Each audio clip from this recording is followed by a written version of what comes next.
It's the election that will propel Britain through the exit door of the European Union or towards a second referendum that could potentially call off Brexit. Britons cast their ballots on Thursday in what could be the most decisive election in a generation, to choose between two unconventional and divisive main contenders.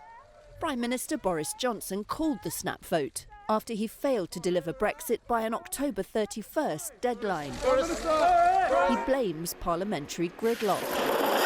In a heavily choreographed campaign, he has offered a pithy promise to get Brexit done as soon as January 31st.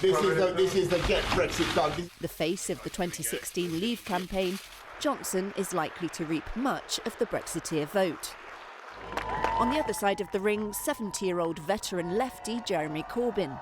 He has offered one of opposition Labour's most radical manifestos in decades. Higher public spending, nationalising key services, taxing the rich, and that second referendum.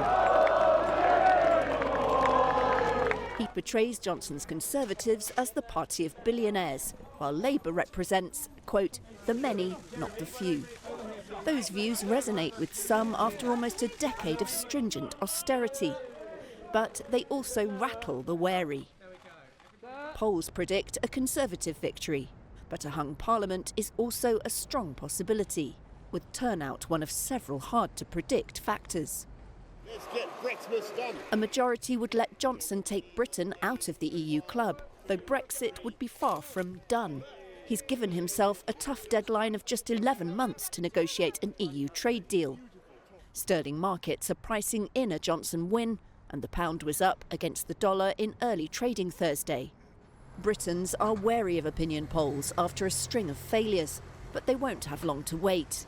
Exit polls will emerge as voting ends late evening, with a firm result likely come Friday.